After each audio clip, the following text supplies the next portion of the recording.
Check check.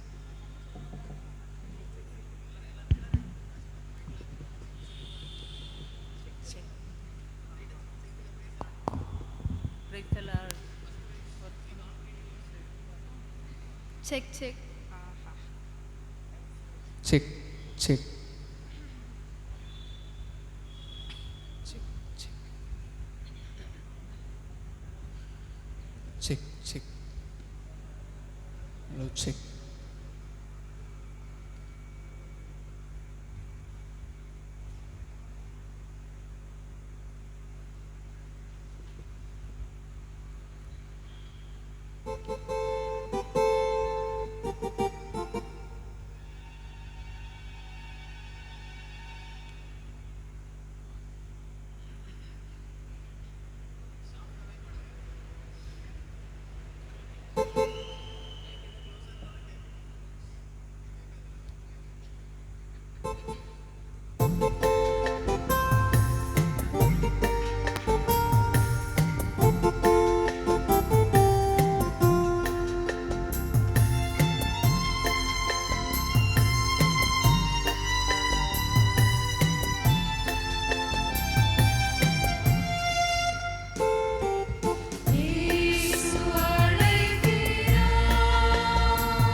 இயேசு அழைக்கிறார்.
கர்த்தருக்கு அவருடைய நாமத்திற்குரிய மகிமையை செலுத்தி காணிக்கைகளை கொண்டு வந்து அவருடைய பிரகாரங்களில் பிரவேசியுங்கள்.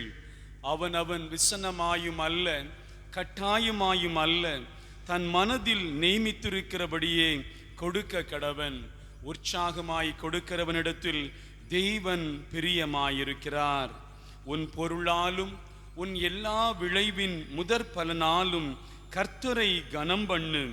அப்பொழுது உன் களஞ்சியங்கள் பூரணமாய் நிரம்பும், உன் ஆலைகளில் திராட்சரசம் புரண்டோடும். ஆராதனைக்கு ஆரம்பமாக ஜெபம் செய்வோம். எல்லா நன்மைகளுக்கும் காரணராக இருக்கிற ஜீவனுள்ள நல்ல தகப்பனே, ஆசீர்வாதமும் மனமகிழ்ச்சியுமாகிய இந்த பரிசுத்தமான மாலை நேரத்திலே உம்முடைய தெய்வீக பிரகாரத்திலே ஆலயத்தின் நிழலிலே நாங்கள் கூடி வரவும், இந்த அக்டோபர் மாதத்தின் சங்க பண்டிகையாக உம்மை நன்றியோடு கூட துதிக்கவும் ஸ்தோத்தரிக்கவும் மகிமைப்படுத்தவும், எங்கள் கையின் பிரயாசங்கள் ஜீவன் சுகம் பலன் வாழ்வின் எல்லா காரியங்களிலும் உம்முடைய தெய்வீக பிரசன்னமும் நடத்துதலும் இருந்தமைக்காக உம்மை நன்றியோடு துதிக்கவும் ஆண்டவர் எங்களுக்கு கிருபை செய்கின்றீர். இந்த ஆராதனை வேளையிலே உம்முடைய பிரசன்னத்திலே இணைந்து உம்மை மகிமைப்படுத்த நீர் செய்த எல்லா நன்மைகளுக்காக நன்றி பலியோடு கூட உம்முடைய நாமத்திற்குரிய மகிமையையும் கனத்தையும் நாங்கள் செலுத்தவும், உம்முடைய சமூகத்திலே உம்முடைய வார்த்தைகளை வாசித்து தியானிக்கிற போது நாங்கள் நடக்க வேண்டிய வழி நடத்துதலை, வழிகாட்டுதலை, ஆலோசனையை திருமறையின் வெளிச்சத்திலே பெற்றுக்கொள்ளவும் தூயாவியானவர் கிருபை செய்வீராக. எங்கள் எண்ணங்களை ஸ்திரப்படுத்துவீராக, எங்கள் வாழ்வை சுத்திகரிப்பீராக. வாரும் தூயாவியானவரே, எங்களை உம்முடைய ஆவியினால் பலப்படுத்தும்படியாக ஜெபிக்கிறோம். இந்த ஆராதனையின் ஆரம்பம் முதல் இறுதி மட்டுமாக உம்முடைய பிரசன்னமாகுதலை உணர்ந்து கொள்ளவும், உம்முடைய சமூகத்தில் எங்களை தாழ்த்தி அர்ப்பணம் செய்யவும், உம்முடைய நன்மைகளினால், இரக்கங்களினால், கிருபைகளினால், ஆசீர்வாதங்களினால் நிரப்பப்பட்டோம் என்று சொல்லுகிற மன நிறைவோடு கடந்து செல்ல தூயாவியானவர் எங்களுக்கு துணை செய்வீராக. சகல துதி கன மகிமை அனைத்தும் தகப்பனே ஒருவருக்கே நாங்கள் செலுத்துகிறோம். இரட்சகர் இயேசுவின் ஈடு இணையற்ற நாமத்தில் எங்கள் ஜெபம் கேளும் ஜீவனுள்ள நல்ல பிதாவே, ஆமீன். நாம் இணைந்து ஆண்டவருடைய திருநாமத்தை மகிமைப்படுத்தலாம். ஞான பாடல்களிலே 326 பாடல், 326 ஞான பாடல். சங்கம் கூடி ஏழைக்கென்று நல் விவேகத்துடனே அறம் செய்யும் குணம் நன்று, அதை தாரும் தேவனே.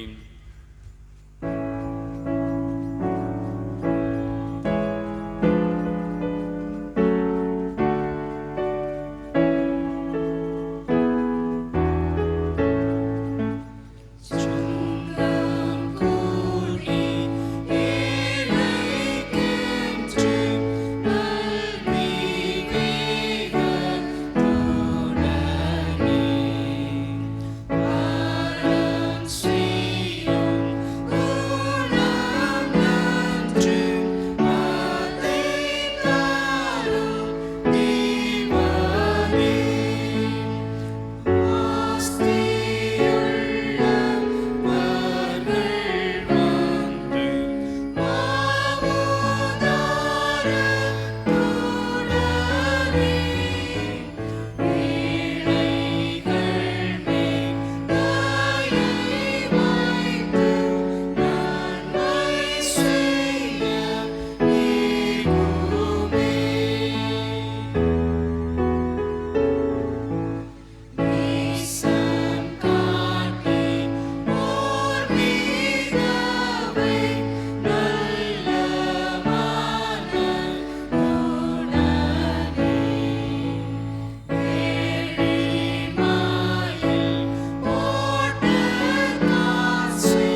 தோன்ற வண்ணமாக 34ஆம் சங்கீதத்தின் முதல் 10 திருவசனங்களையும் முறையாக வாசித்து ஆண்டவருடைய திருநாமத்தை மகிமைப்படுத்தலாம். சங்கீதம் 34 முதல் 10 திருவசனங்களையும் முறையாக வாசிக்கலாம். கர்த்தரை நான் எக்காலத்திலும் ஸ்தோத்தரிப்பேன், அவர் துதி எப்போதும் என் வாயில் இருக்கும்.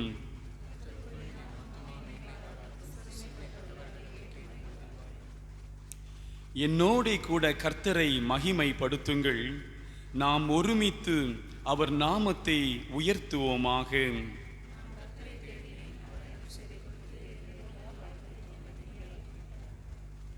அவர்கள் அவரை நோக்கி பார்த்து பிரகாசமடைந்தார்கள், அவர்கள் முகங்கள் வெட்கப்படவில்லை.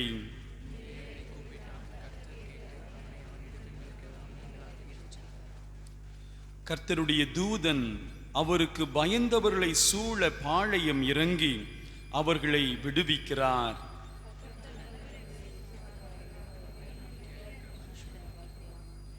கர்த்தருடைய பரிசுத்தவான்களே, அவருக்கு பயந்திருங்கள், அவருக்கு பயந்தவர்களுக்கு குறைவில்லை.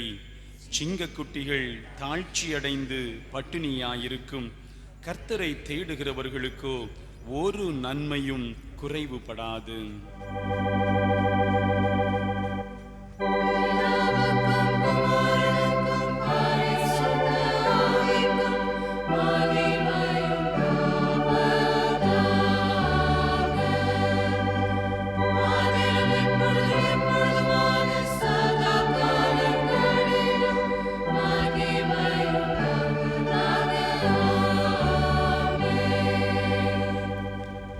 ஜெபம் செய்வோம்.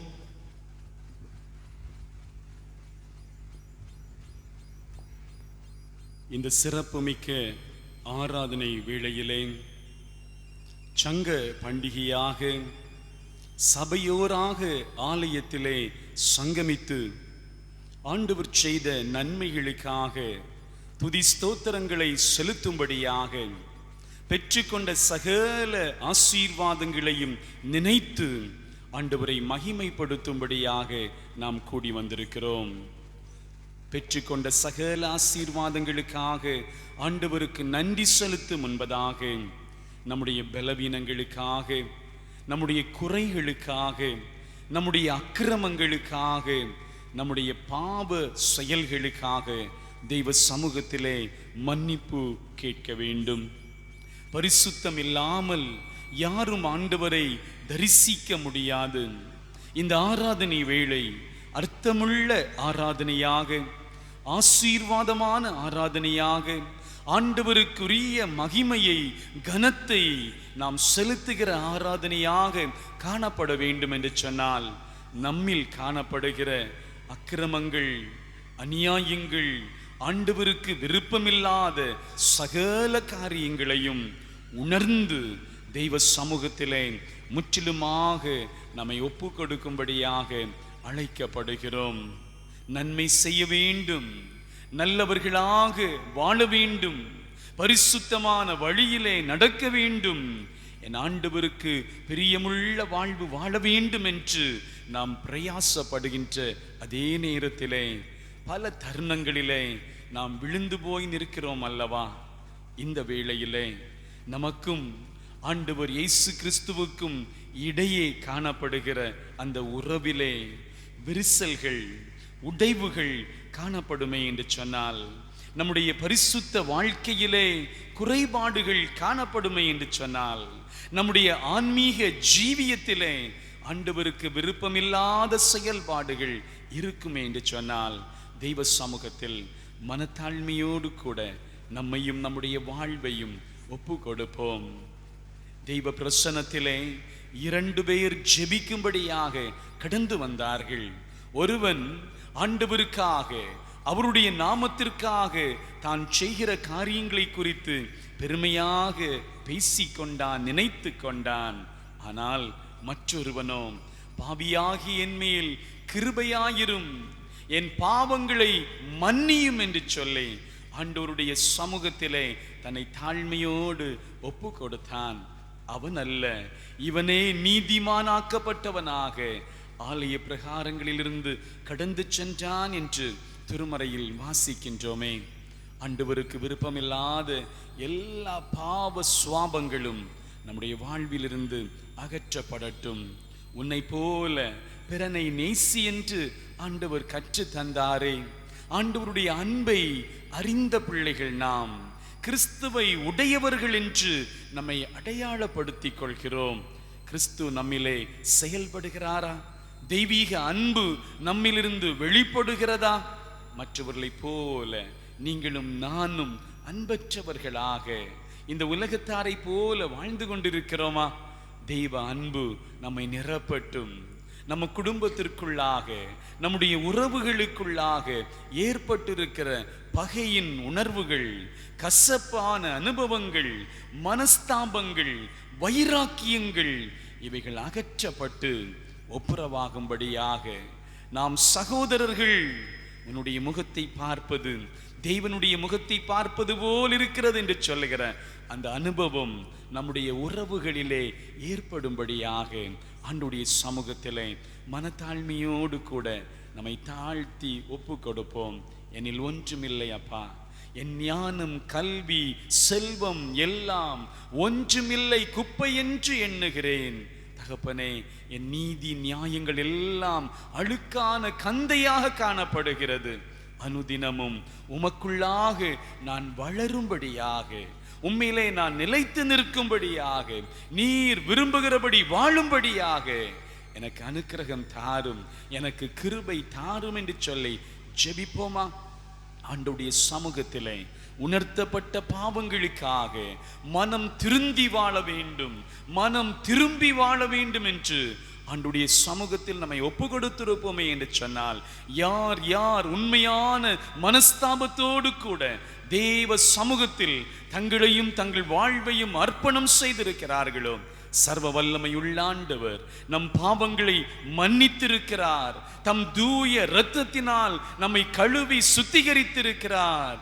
இனி நான் அல்ல, கிறிஸ்து எனக்குள் ஜீவிக்கிறார் என்று சொல்லுகிற அந்த அனுபவத்தை பெற்றுக்கொண்டோம் என்று சொல்லுகிற உணர்வோடு ஆண்டவருடைய கரத்திலிருந்து இம்மட்டும் பெற்றுக்கொண்ட சகல நன்மைகளுக்காக இதயத்தின் ஆழத்திலிருந்து நன்றி பலியோடு கூட தெய்வ சமூகத்திலே அவரை ஸ்தோத்தரித்து மகிமைப்படுத்துவோமாக. ஆண்டவருடைய சமூகத்திலிருந்து பெற்றுக்கொண்ட ஜெப வேளையிலே நம்முடைய வாழ்வின் காரியங்களை தெய்வ சமூகத்தில் ஜெப விண்ணப்பங்களாக ஒப்பு கொடுத்து ஜெபித்த போது நம் தேவைகளை ஆண்டவர் சந்தித்தார். பசும் புல்லிலும் அமர்ந்த தண்ணீர் அண்டையிலும் நம்மை நடத்தி வந்தார்.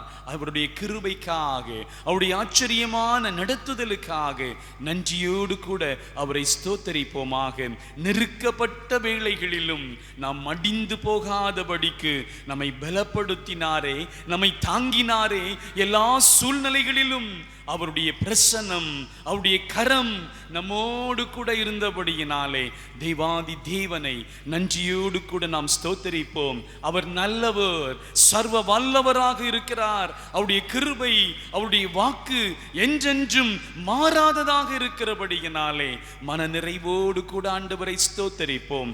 நோய் தொற்று மிகுந்த காலங்களிலும் ஆண்டவருடைய கரம் நம்மை தாங்கினது, நம்மை ஏந்தினது, தப்புவித்தது. அதற்காக நன்றி செலுத்துவோமாக.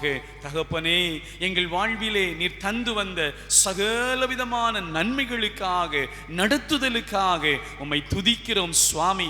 திருச்சபையின் ஊழிய பாதையிலே உம்முடைய தெய்வீக பிரசன்னத்தை உணர்ந்து கொள்ளும்படியாக நீர் எங்களுக்கு அருள் செய்தீரே, அதற்காக உம்மை துதிக்கிறோம். எங்கள் வாழ்வின் பல்வேறு தேவைகளுக்காக உம்முடைய சமூகத்தை நோக்கி பார்த்தபோது எங்கள் ஆண்டவர் உம்முடைய ஆலோசனைகளை தந்தீர், உம்முடைய வாக்கு தத்தங்களை தந்தீர், உம்முடைய வார்த்தையினால் எங்களை விடுவித்தீர் அப்பா.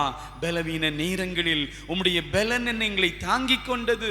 பலவித சோதனைகளிலும் நீர் எங்களுக்கு ஜெயம் அளித்தீரே. நன்றியோடுமை நாங்கள் துதிக்கிறோம் ராஜா, நன்றியோடுமை நாங்கள் ஸ்தோத்திரிக்கிறோம் அப்பா.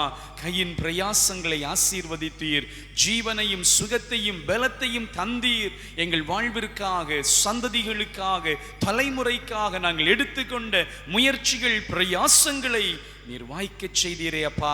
உம்முடைய நாமத்தை மகிமைப்படுத்தும்படியான பல்வேறு வாய்ப்புகளை திருச்சபையாக நாங்கள் இணைந்து நிறைவேற்றும்படியாக எங்களுக்கு கிருபை பாராட்டினீரே. நன்றி நன்றி நன்றி என்று சொல்வோம். நன்றி உணர்வோடு கூட இந்த பாடலின் வரிகளை இணைந்து பாடி ஆண்டவருடைய நாமத்தை மகிமைப்படுத்துவோம். தெய்வ கிருபை என்றும் உள்ளது, அவர் கிருபை என்றும் உள்ளது. அவரை போற்றி துதித்து பாடி அல்லேலூயா என்று ஆர்ப்பரித்து ஸ்தோத்தரித்து அவருடைய நாமத்தை நாம் உயர்த்துவோமாக. தெய்வ கிருபை என்றும் உள்ளது, அவர் கிருபை என்றும் உள்ளது. அவரை போற்றி துதித்து பாடி அல்லேலூயா என்றார்ப்பரிப்போம். அவரை போற்றி துதித்து பாடி அல்லேலூயா என்றார்ப்பரிப்போம்.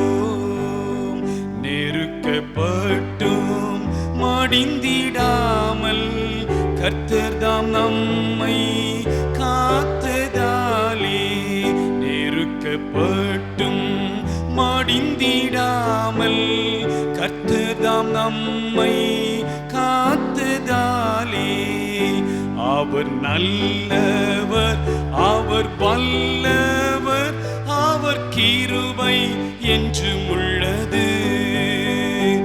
அவர் நல்லவர், அவர் வல்லவர், அவர் கிருபை என்றும் உள்ளது.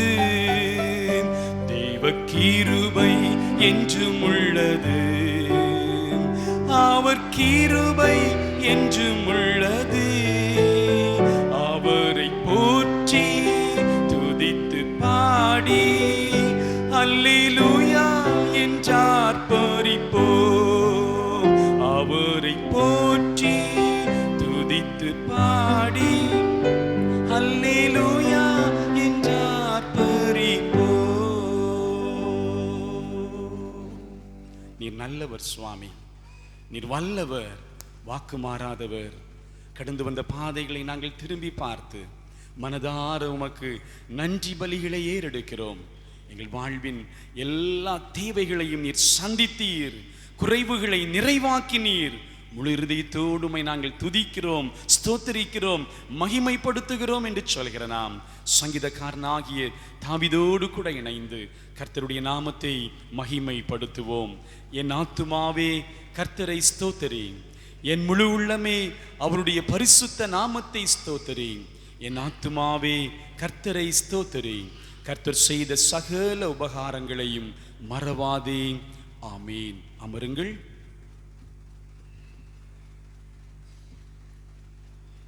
இந்த நாளிற்குரிய திருமறை பாடத்தை நாம் வாசிக்க கேட்கலாம்.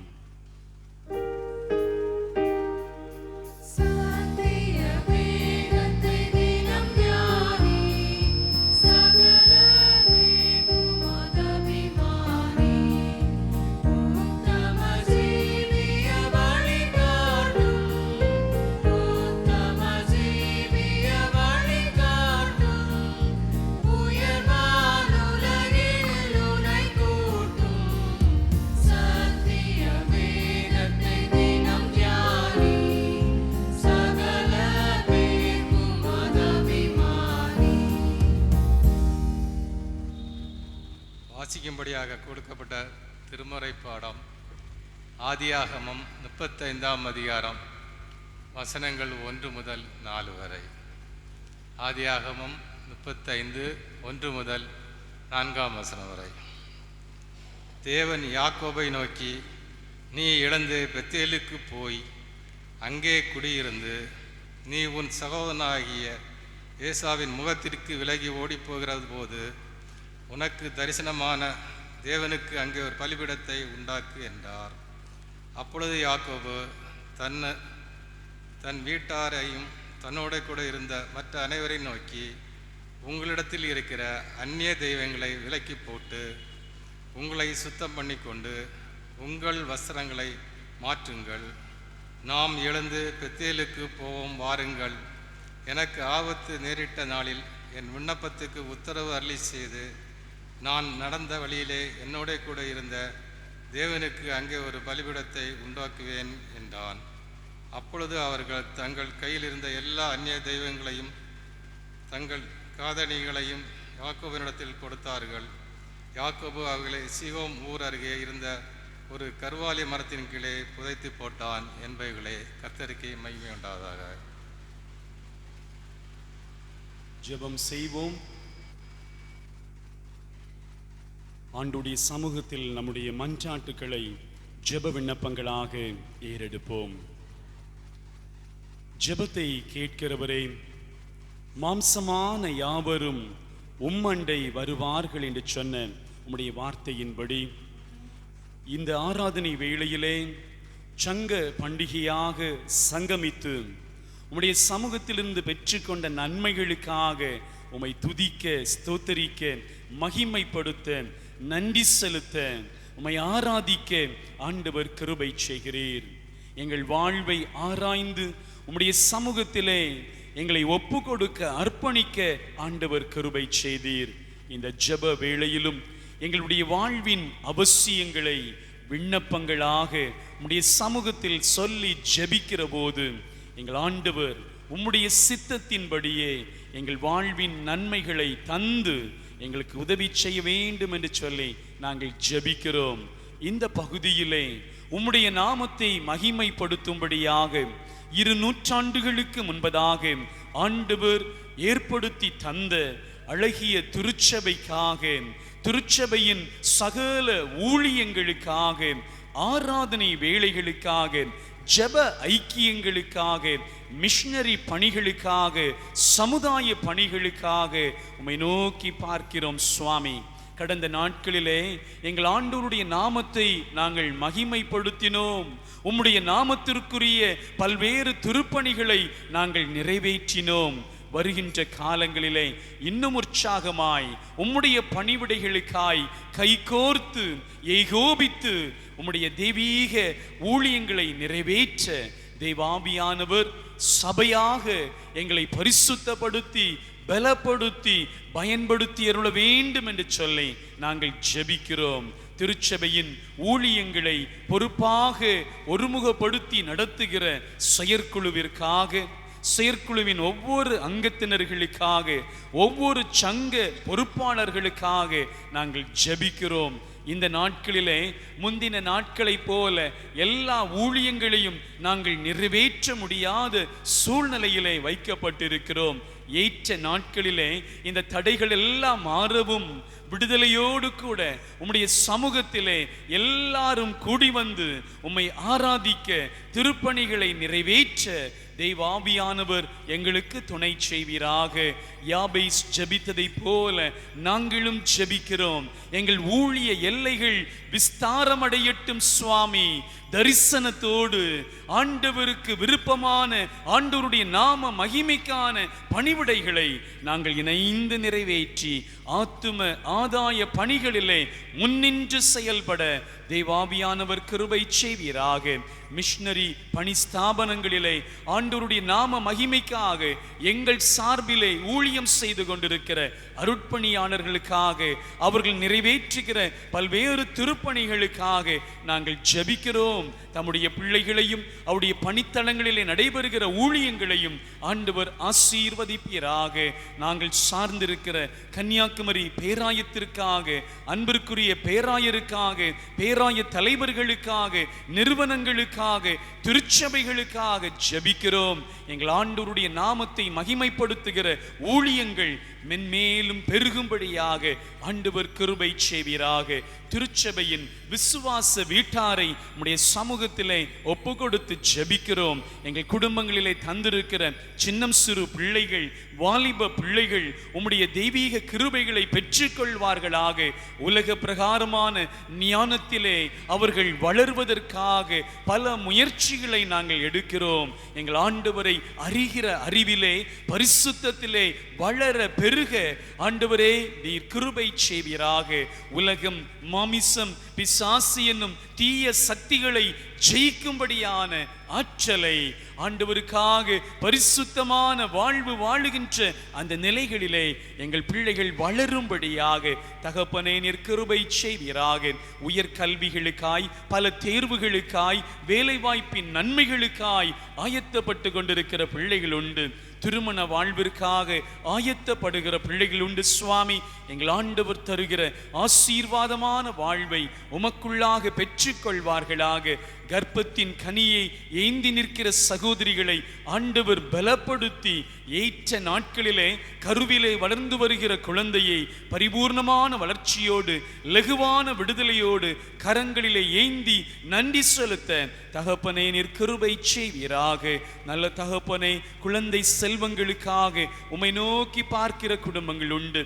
தம்முடைய பிள்ளைகளையும் அவருடைய விண்ணப்பங்களையும் ஆண்டவர் அங்கீகரித்து வாழ்வின் நன்மைகளினால், புத்திர பாக்கியத்தின் ஆசீர்வாதத்தினால் நிரப்பும்படியாக ஜெபிக்கிறோம். எங்கள் குடும்பத்தின் பிள்ளைகளாய் வெளி மாவட்டங்களிலே, வெளி மாநிலங்களிலே, வெளிநாடுகளிலே தங்கி தங்கள் கடமைகளை செய்து வருகிற, கல்வியை தொடர்ந்து கொண்டிருக்கிற ஒவ்வொருவருக்காக நாங்கள் ஜெபிக்கிறோம். இந்த நேரத்தின் ஆசீர்வாதத்தினால் தம்முடைய பிள்ளைகளும் நிரப்பப்படுவார்களாக. எங்கள் குடும்பத்தில் நீர் தந்திருக்கிற வயது முதிர்ந்த பெற்றோருக்காக ஜெபிக்கிறோம்.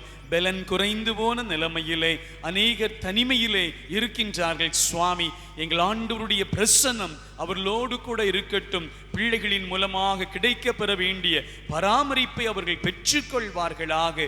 தனிமையின் உணர்வுகள் அகற்றப்படட்டும். சுவாமி, எங்களுக்காக அவர்கள் ஏறெடுக்கிற ஜெபங்கள், ஆலோசனைகள் இன்றும் எங்களுடைய வாழ்வை பலப்படுத்துகிறது. எங்கள் அன்பு பெற்றோருக்கு வேண்டிய நல்ல சுகம், பலன், ஆரோக்கியத்தை தகப்பனே நீர் தருவீராக. பலவீனத்தோடு உம்முடைய தொடுதலுக்காக காத்திருக்கிறவர்கள் உண்டு. சுவாமி, எங்கள் ஆண்டவருடைய கரம் தம்முடைய பிள்ளைகளின் மீது அமர்த்தப்படட்டும். சித்தம் உண்டு, சுத்தமாகு, உன் வேதனை நீங்கி சுகமாயிரு என்று சொல்லி தம்முடைய பிள்ளைகளுடைய பலவீனங்களை மாற்றி நீர் பலப்படுத்துவீராக. பரிகாரியே, பரம தகப்பனே, வியாதியை உன்னிலிருந்து விலக்குவேன் என்று சொன்னீரே. உம்முடைய தொடுதலினால் தம்முடைய பிள்ளைகள் ஆரோக்கியத்தை பெற்றுக்கொள்வார்களாக. ஆறுதலுக்காக, சமாதானத்திற்காக காத்திருக்கிற பிள்ளைகளை உம்முடைய சமூகத்திலே நாங்கள் கொடுக்கிறோம். மிக விசேஷமாக அன்பு தகப்பனாருடைய பிரிவினாலே கலங்கி இருக்கிற திரு எஸ். செல்வராஜனுடைய குடும்பத்திற்காக நாங்கள் ஜெபிக்கிறோம். எங்கள் ஆண்டவர் தம்முடைய பிள்ளைகளை திடப்படுத்துங்க சுவாமி. உம்முடைய சமாதானத்தினால், ஆறுதலினால் தம்முடைய பிள்ளைகளை பலப்படுத்த வேண்டும் என்று சொல்லி நாங்கள் ஜெபிக்கிறோம். வாழ்வின் பல்வேறு சிரமங்களின் மத்தியிலே எங்கள் ஆண்டவருடைய கிருபை, எங்கள் ஆண்டவருடைய அனுக்கிரகம் எங்களுக்கு வேண்டும் என்று சொல்லி ஜெபித்து நிற்கிற பிள்ளைகள் உண்டு. ஒவ்வொருவருக்கும் ஆண்டவர் தருகிற நன்மைகள் இரக்கமாய் கிடைக்க பெறட்டும். கையின் பிரயாசங்கள் நீதியானதாக, நேர்மையானதாக, எங்கள் ஆண்டவருக்கு பிரியமானதாக இருக்கட்டும். எங்கள் ஆண்டவருக்கு விருப்பம் இல்லாத எந்த செயல்பாடுகளும், உழைப்புகளும், பிரயாசங்களும், ஆதாயங்களும் எங்கள் குடும்பங்களுக்குள்ளாக கடந்து வராதபடிக்கு பரிசுத்த சிந்தையோடு, பரிசுத்த செயலோடு கூட எங்களுடைய உழைப்புகளை நாங்கள் காத்துக்கொள்ள தேவாவியானவர் கிருபை செய்வீராக. இந்திய தேசத்திற்காக ஜெபிக்கிறோம். கன்னியாகுமரி முதல் ஜம்மு காஷ்மீர் வரை வாழ்ந்து கொண்டிருக்கிற இந்திய தேசத்தின் ஒவ்வொரு பிரஜைகளுக்காக, அவருடைய வாழ்வு சார்ந்த தேவைகளுக்காக மன்றாடுகிறோம். தேசம் தேவனை அறிகிற அறிவினால் நிரப்பப்படட்டும் சுவாமி. ஆளுகை செய்யும்படியாக தந்திருக்கிற தலைவர்களுக்காக, பொறுப்பாளர்களுக்காக, அதிகாரிகளுக்காக மன்றாடுகிறோம். தேசத்தின் மக்களுடைய நலனுக்காக எடுத்துக்கொள்ளுகிற ஒவ்வொரு திட்டங்களிலும் எங்கள் ஆண்டவருடைய செயல்பாடு வெளிப்படட்டும் என்று சொல்லி நாங்கள் ஜெபிக்கிறோம். இந்த நாட்களிலே நோய் தொற்றினாலே ஏற்பட்டிருக்கிற பாதிப்புகள் அனைத்திலும் இருந்து ஆண்டவர் விடுதலையை தருவீராக. என் நாமம் தரிக்கப்பட்ட ஜனங்கள் தங்களை தாழ்த்தி பொல்லாத வழிகளை விட்டு திரும்பி என் முகத்தை தேடுகிற போது தேசத்திற்கு க்ஷேமம் தருவேன் என்று சொன்னீரே. நீர் தருகிற ஆசீர்வாதம், நீர் தருகிற விடுதலை எங்கள் உலக நாடுகளுக்குள்ளாக கடந்து வரட்டும் என்று சொல்லி நாங்கள் ஜெபிக்கிறோம். ஒரு விசை கூட இந்த ஜெப வேளையிலே தங்களுடைய தனிப்பட்ட வாழ்வின் தேவைகளுக்காக கண்ணீரோடு உம்முடைய சமூகத்தை நோக்கி பார்த்து, தகப்பனே எங்களுக்கு இரங்கும் என்று ஜெபித்து நிற்கிற ஒவ்வொரு தம்முடைய பிள்ளைகளும் அவருடைய விண்ணப்பங்களும் உம்முடைய பார்வையிலே அங்கீகரிக்கப்படட்டும், ஏற்றுக்கொள்ளப்படட்டும். நிச்சயமாகவே முடிவு உண்டு, உன் நம்பிக்கை வீண் போகாது என்று சொன்ன உம்முடைய வார்த்தையின்படியே நம்பிக்கையோடு விசுவாசத்தோடு உம்மை பற்றி கொண்டு வாழ்கிற ஒவ்வொருவரும் உம்முடைய இரக்கங்களை பெற்றுக்கொள்வார்களாக. உம்முடைய கரத்தில் எங்களை அர்ப்பணம் செய்கிறோம். மீட்பர் இயேசுவின் இனிதான நாமத்தில் எங்கள் ஜெபம் கேளும் ஜீவனுள்ள நல்ல பிதாவே, ஆமீன். பரமண்டலங்களில் இருக்கிற எங்கள் பிதாவே, உம்முடைய நாமம் பரிசுத்தப்படுவதாக, உம்முடைய ராஜ்யம் வருவதாக, உம்முடைய சித்தம் பரலோகத்திலே செய்யப்படுவது போல பூமியிலேயும் செய்யப்படுவதாக. எங்களுக்கு வேண்டிய ஆகாரத்தை இன்று எங்களுக்கு தாரும். எங்கள் கடனாளிகளுக்கு நாங்கள் மன்னிக்கிறது போல எங்கள் கடன்களை எங்களுக்கு மன்னியும். எங்களை சோதனைக்கு பிரவேசிக்க பண்ணாமல் தீமையின்றி ரட்சித்துக் கொள்ளும். ராஜ்யமும் வல்லமையும் மகிமையும் என்றென்றைக்கும் உம்முடையவைகளே, ஆமீன்.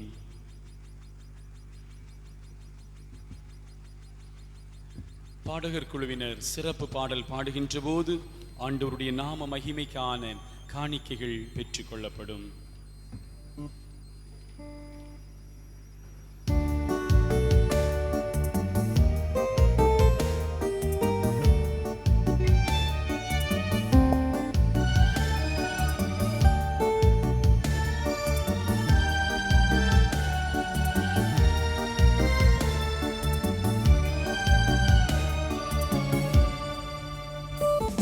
காணிக்கை தந்தேன் தேவா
காத்திடுவாய்.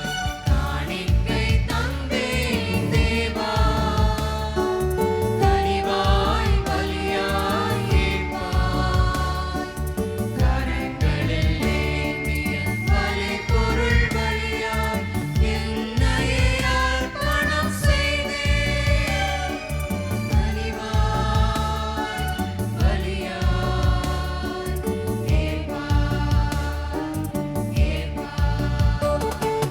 காணிக்கை தந்தேன் தேவா.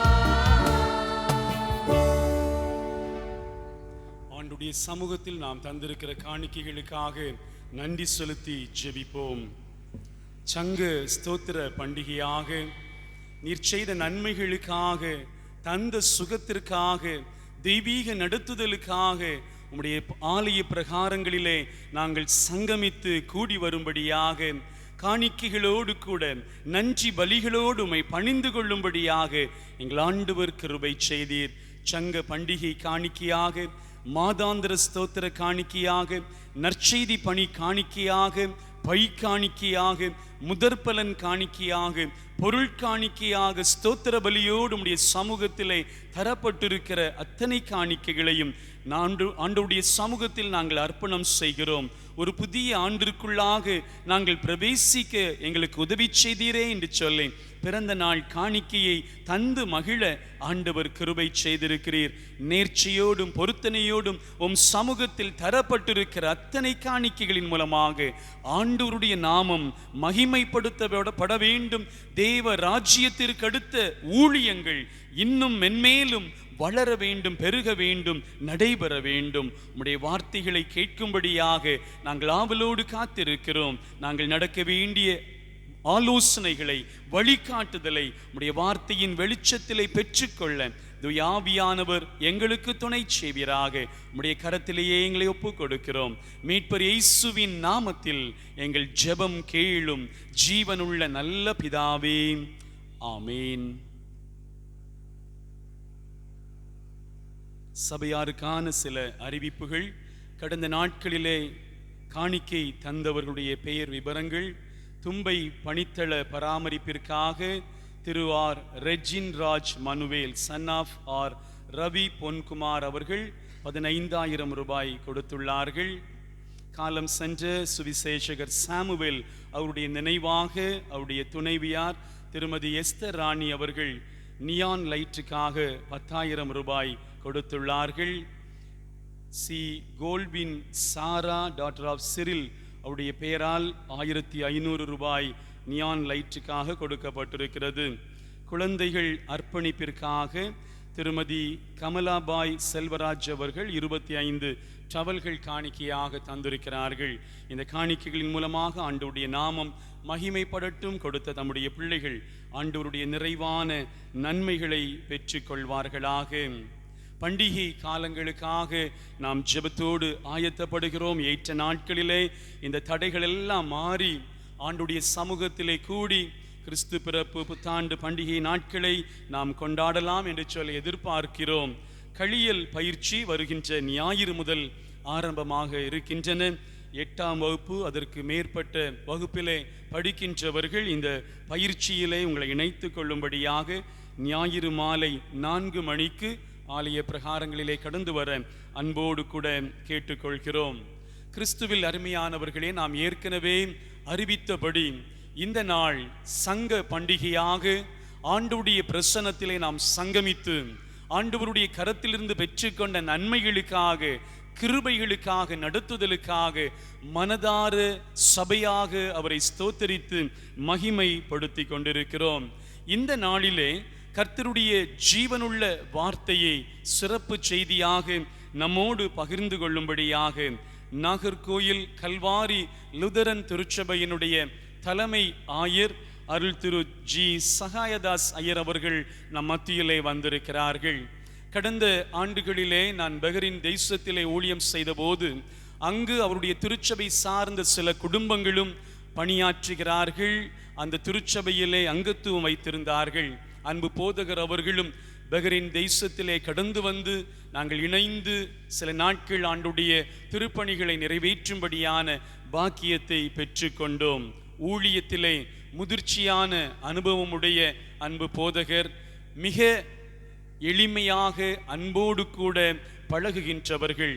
அவர்கள் இந்த நாளிலே நம் மத்தியிலே கடந்து வர வேண்டும், ஆண்டவருடைய அருட்செய்தியை பகிர்ந்து கொள்ள வேண்டும் என்று அழைத்த போது அவர்களும் அவருடைய அன்பு மகனும் நம்மோடு கூட இந்த ஆராதனையிலே கலந்து ஆண்டவரை மகிமைப்படுத்துகிறார்கள். உங்கள் அனைவரின் சார்பிலும் செயற்குழுவின் சார்பிலும் அன்பு போதகர் அவரை அன்போடு கூட வாழ்த்தி வரவேற்பதிலே மிக்க மகிழ்ச்சி அடைகிறோம். கர்த்தர் தாமே அவர்களுக்கு நல்ல சுகமும் கிருபையும் தந்து இன்னும் ஆண்டவருக்காக அருட்பணிகளை நிறைவேற்றும்படியான கிருபைகளை தருவாராக. திருச்சபையின் சார்பிலே இந்த பொன்னாடையை போர்த்தி அவர்களுக்கு மரியாதை செலுத்துகிறோம்.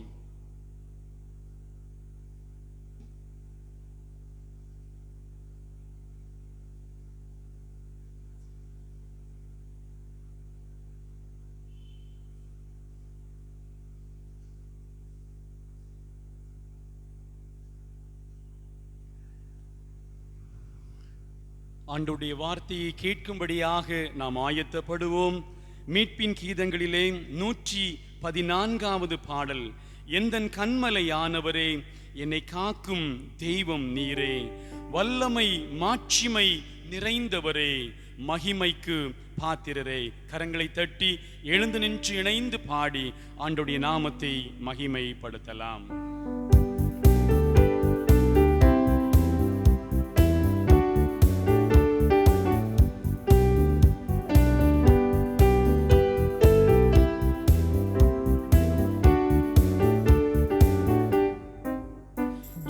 கண்மலையானவரே,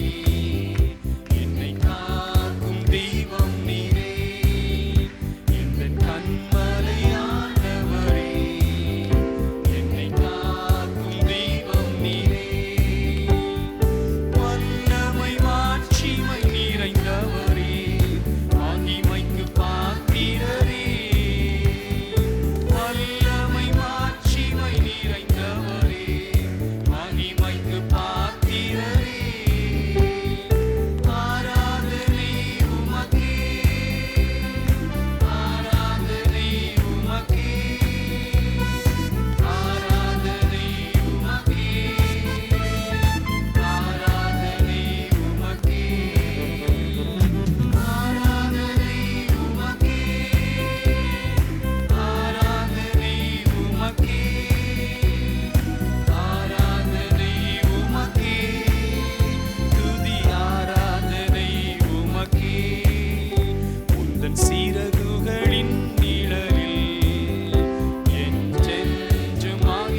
தாழ்த்தி கர்த்தரை நோக்கி செபிப்போம். வானபராபரனே, இப்போ வாரும் எம்மத்தியிலே. வானபராபரனே, இப்போ வாரும் எம்மத்தியிலே. வந்து நின் திருக்கரத்தால் எம்மை ஆசீர்வதியுமையா. வந்து நின் திருக்கரத்தால் எம்மை ஆசீர்வதியுமையா. எல்லா மகிமை துதி கனமும் ஏற்றிடவாருமையா. எல்லா மகிமை துதி கனமும் ஏற்றிடவாருமையா. வானபராபரனே, இப்போ வாரும் எம்மத்தியிலே.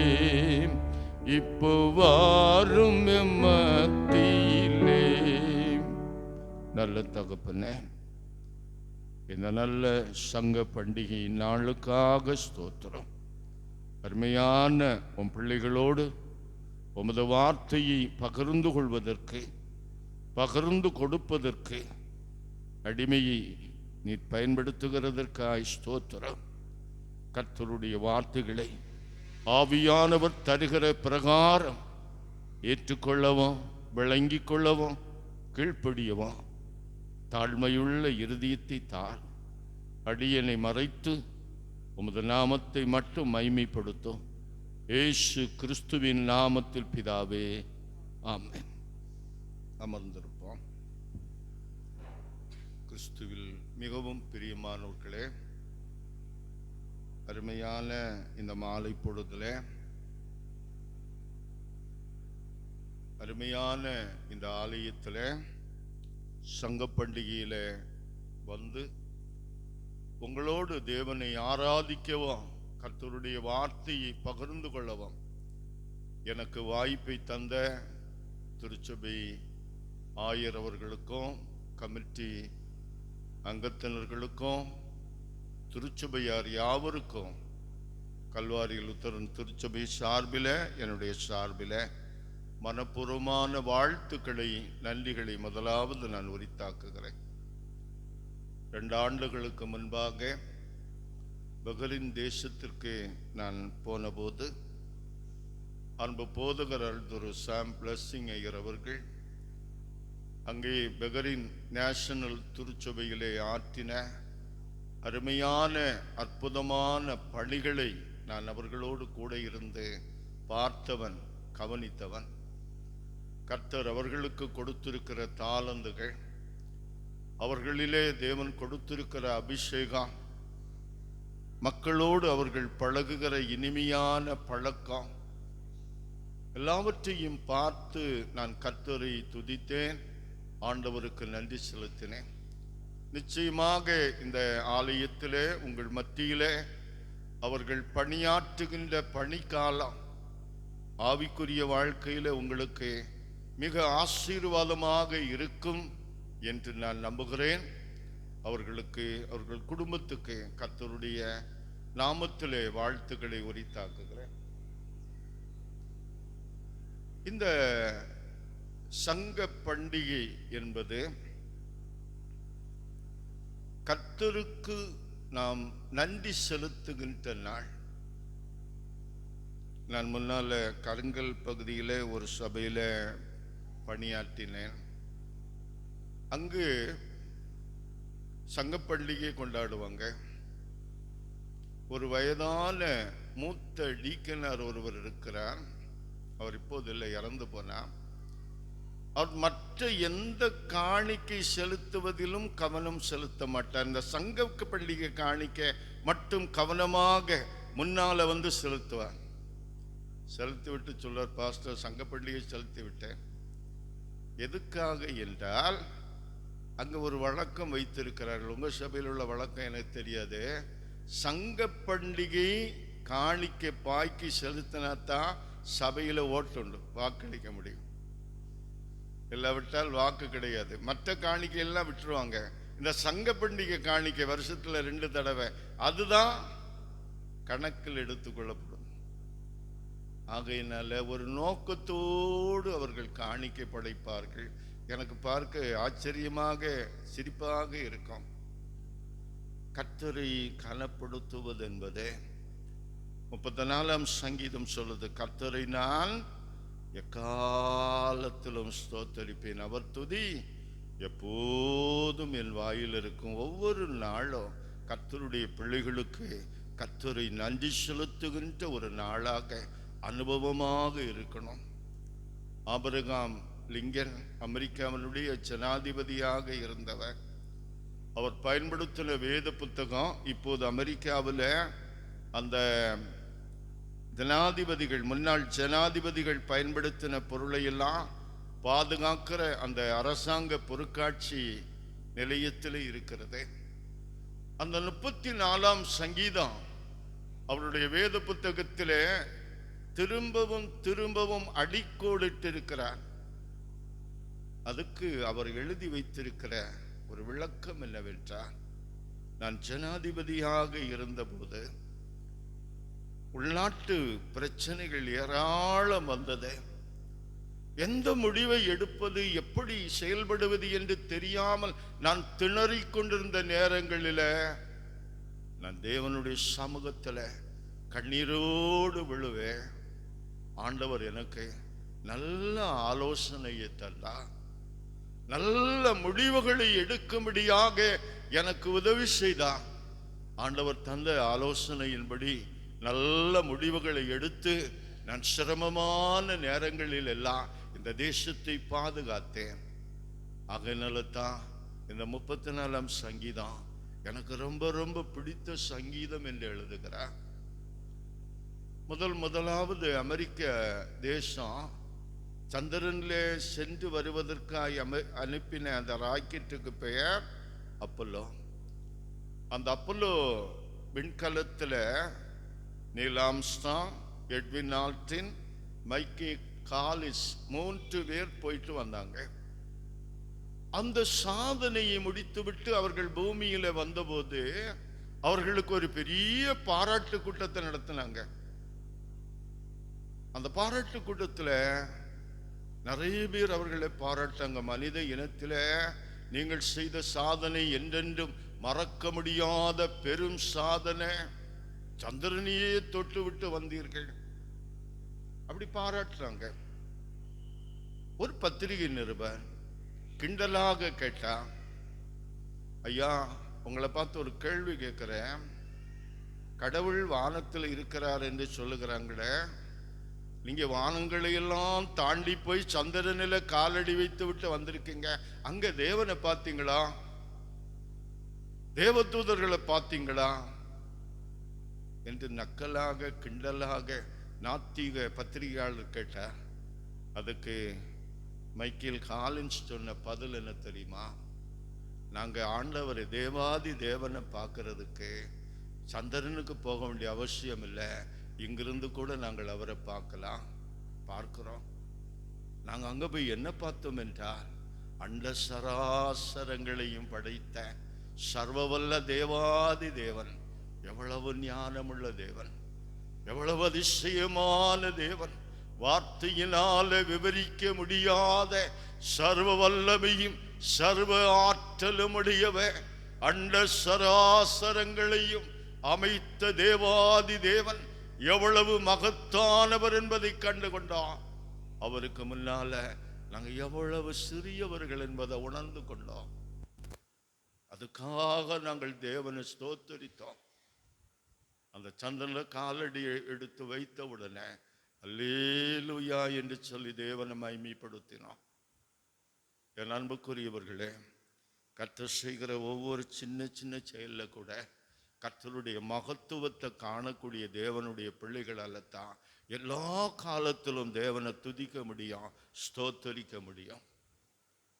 எல்லா வேளையிலும் ஆண்டவரை மகிமைப்படுத்த முடியும். குறைவுகளை கூட தேவனுடைய நாமத்தை பாடி மகிமைப்படுத்த முடியும்.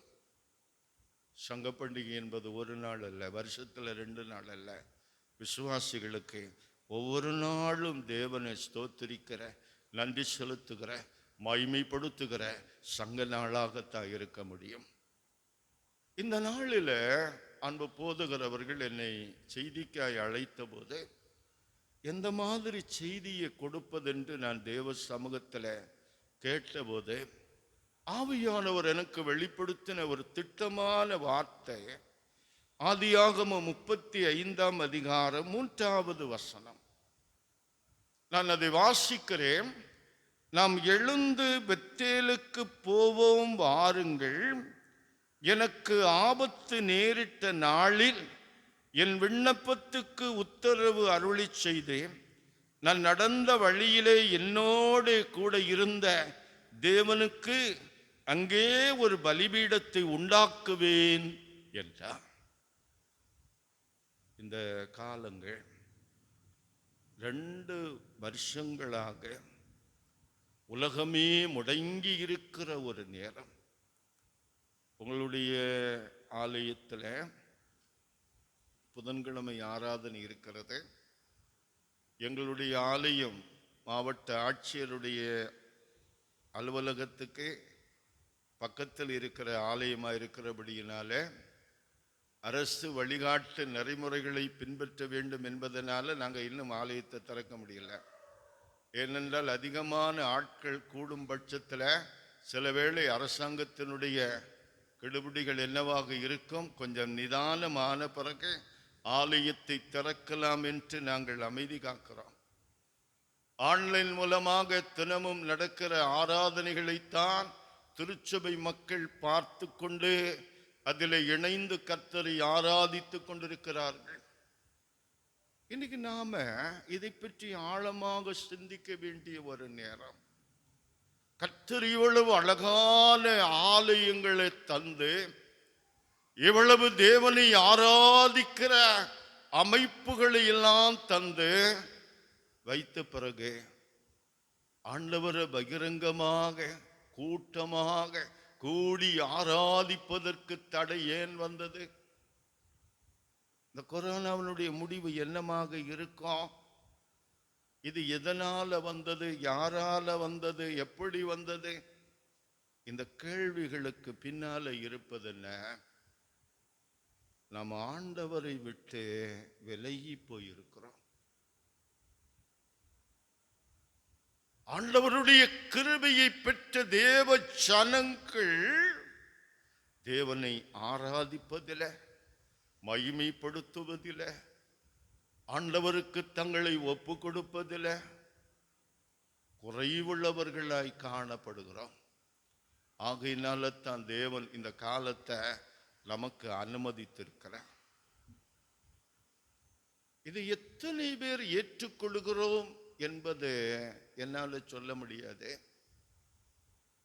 அந்த வேதம் சொல்லுது, யாக்கோபு நாம் எழுந்து பெத்தேலுக்கு போவோம் என்று சொன்னபோது அவன் சொல்லுகிற காரியத்தை பாருங்க. அந்த பெத்தேலின் தேவன் யார்?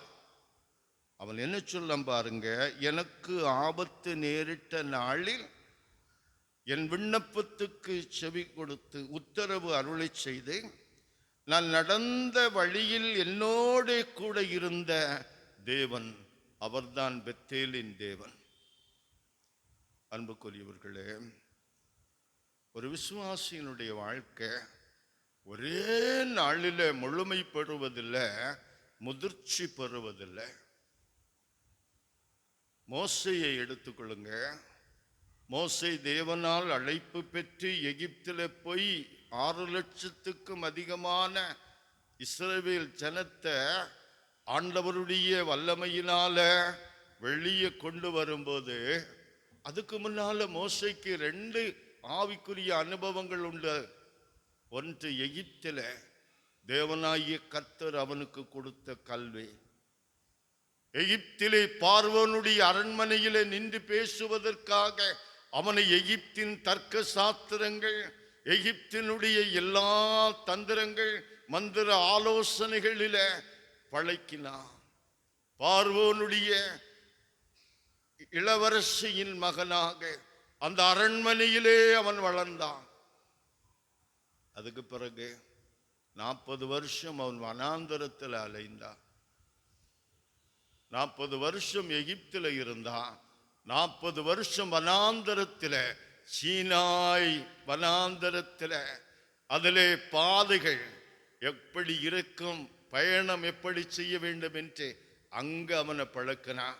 இந்த எகிப்தின் அனுபவமும் சீனாயின் அனுபவமும் தான் ஒரு முதிர்ச்சி அடைந்த தலைவனாக மோசையை உருவாக்கியது. பவுலப்போஸ்தலனுடைய வாழ்க்கையை எடுத்துக்கிட்டீங்கன்னா, அவர் ஆண்டவரால் பிடிக்கப்பட்ட பிறகு அரபி தேசத்தில் போய் 3.5 ஆண்டு காலம் தேவனுடைய பாதத்தில், அரபி தேசத்தில் இயேசு கிறிஸ்து அவருக்கு நேரடியாக தரிசனம் கொடுத்து, தேவன் அவர் நிறைவேற்ற வேண்டிய ஊழியங்களை எல்லாம் அவருடைய பாதத்தில் இருந்து கற்றுக்கொண்டேன் என்று சொல்லுகிறார். அப்போ ஒரு விசுவாசி ஆண்டவர் பயன்படுத்துகிற ஒரு பாத்திரமா மாறணும்னா, அவன் தேவனுடைய சமூகத்தில் தன்னை ஒப்பு கொடுத்து தேவனால் அவன் முதிர்ச்சி பெற வேண்டும். தேவனால் பயன்படுத்துகின்ற அனுபவத்தை அவன் பெற வேண்டும். யாக்கோபு இஸ்ரவேலாக ஆண்டவரை முகமுகமாக அறிந்தவனாக, ஆண்டவருக்கு பிரயோஜனமான ஒரு பாத்திரமாக மாறுவதற்கு முன்னால அவனுக்கு 2 அனுபவங்கள் தேவைப்பட்டது. முதல் அனுபவம் பெத்தேலின் அனுபவம். இந்த பெத்தேலின் அனுபவம் என்ன? ஆதியாகமம் 28ஆம் அதிகாரம் 11 முதல் 17 வரையுள்ள வசனங்களில நாம் வாசிக்கிறோம். யாக்கோபு அவனுடைய வீட்டில் ஈசாக்குக்கு இளைய மகன். அவன் சின்ன பருவத்திலிருந்து எத்தன் என்றால் தன்னுடைய சொந்த அறிவு, தந்திரம், சாமர்த்தியம், இதனால அடுத்தவங்க கையில் இருக்கிறது எல்லாம் தன் பக்கம் சுரண்டி எடுக்கக்கூடியவன். ஒரு தடவை அல்ல, 2 தடவை தன் சகோதரனையும் தகப்பனையும் ஏமாற்றினவன். ஒரு தடவை ஒரு பயற்றும் கூழ வைத்து கொண்டு சகோதரனிடமிருந்து சேஷ்ட புத்திர சிலாக்கியத்தை அபகரித்தான். இன்னொரு முறை தகப்பனார் விரும்பின உணவை சமைத்து கொடுத்து அவருடைய கடைசி ஆசீர்வாதத்தை சொந்தமாக்கினான். யாக்கோபு ஒரு எத்தன் தன்னுடைய புத்தியினால, சக்தியினால, சாமர்த்தியத்தினால எதையும் சாதிக்க முடியும் என்கிற ஒரு எண்ணம் படைத்தவன். சுய முயற்சிகளினால வாழ முடியும் என்கிறதான எண்ணம் படைத்தவன் யாக்கோபு. அவனை எத்தனென்று வேதம் சொல்லுது. ஆனா இந்த பெத்தேலில் அந்த லூஸ் என்ற இடத்துல வந்து கள்ள தலையணையாக வைத்து அவன் படுத்த போது அவனுடைய எத்தத்தனம் எதுவுமே அவனுக்கு கை கொடுக்கல. வேதம் சொல்லுகிறது, அவன் வெறும் கையில் ஒரு கோலு மாத்திரம் அவனிடத்தில் இருக்கிறது. அவன்றைக்கு ராத்திரி என்ன யோசித்திருப்பான்? நான் எவ்வளோ பெரிய தந்திரசாலி, என் சகோதரனை ஏமாற்றினேன், என் தகப்பனை வஞ்சித்தேன், ஏராளமான ஆசீர்வாதங்களை சொந்தமாக்கினேன், ஆனா என் வீட்டில் தங்கி சமாதானமா வாழ முடியலையே. இந்த ராத்திரி இந்த வனாந்தர பகுதியில் ஒரு கள்ள தலையணையா வைத்து படுக்கிறேனே, நான் எங்க போவேன்? யாரை பார்ப்பேன்? நாம் போக வேண்டிய 10ஆம் ஆறாம் இருக்கிறது எவ்வளவு தூரம். அங்க நாம் பார்க்க வேண்டிய லாபான் இருக்கிறாரே, அவரை முன்ன நாம் பார்த்ததில்லை, என்னை அவர் நம்புவாரா? அவருக்கு வீட்டில் போய் ஒரு பெண்ணை எனக்கு வாழ்க்கை துணையாய் தாய் என்று கேட்டா தருவாங்களா? அவருடைய மனம் குழம்புகிறது. சொல்ல போனா வாழ்க்கையின் கடைசி நிலையில நின்று கொண்டு அவன் விரக்தி அடைந்தவனாக கல்லை தலையணையாக வைத்து கொண்டு அவன் சிந்தித்து கொண்டே இருக்கிறான். நம்ம ஞானப்பாடல் கீர்த்தனையில் ஒரு பாட்டு உண்டு, தேவனே நான் உமதண்டையில் சேருவதே இந்த பாடல்ல ஒரு வரி உண்டு பாருங்க. தாசன் யாக்கோபை போல் திக்கற்று ராக்காலத்தில் கல்லின் மேல் நான் தூங்குகையில். பாருங்க, பெரிய தந்திரசாலி, பெரிய சாமர்த்தியசாலி எத்தன். ஆனா அவனுடைய சுயமுயற்சி எல்லாம் வீணாய் போயிற்று. அவனுடைய சுயமுயற்சி எல்லாம் தோற்று போயிற்று. நீங்க கர்த்தராகிய இயேசு கிறிஸ்து சீடர்களை அழைக்கும் போது ராமலோதம் வேலை செய்து ஒரு பிரயோஜனமும் இல்லாம தங்களுடைய சொந்த முயற்சிகள் தோற்று போன இடத்துல தேவனாகிய கர்த்தர் அவர்களை கண்டுபிடித்தா, அழைத்தா. யாக்கோபையும் அப்படித்தான் பெத்தேலிலே அழைத்தா. வேதம் சொல்லுகிறது அன்பானவர்களே, யாக்கோபு எவ்வளவு பெரிய தந்திரசாலி, திறமசாலி, எல்லாவற்றையும் இழந்து வெறும் கையனாக அங்க படுத்திருக்கிறார். தேவனாகிய கர்த்தர் ஏணியின் தரிசனத்தின் மூலம் அவனுக்கு தரிசனம் கொடுத்து ஏணிக்கு மேல நின்று கொண்டே தன்னை அவனுக்கு வெளிப்படுத்தினான்.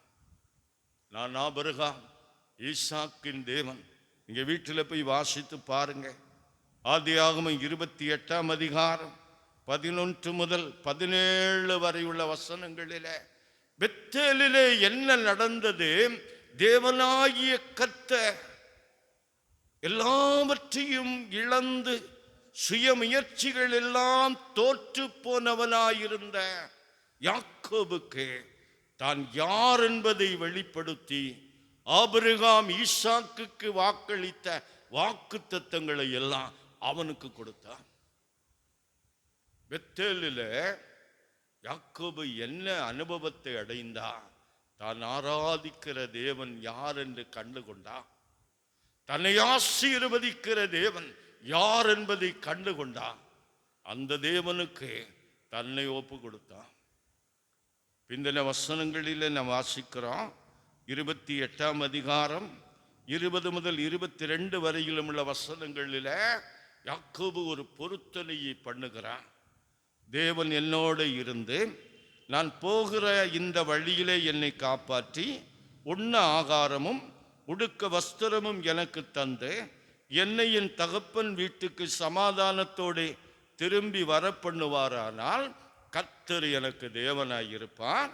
நான் தூணாக நிறுத்தின இந்த கல் அவருக்கு வீடாகும்.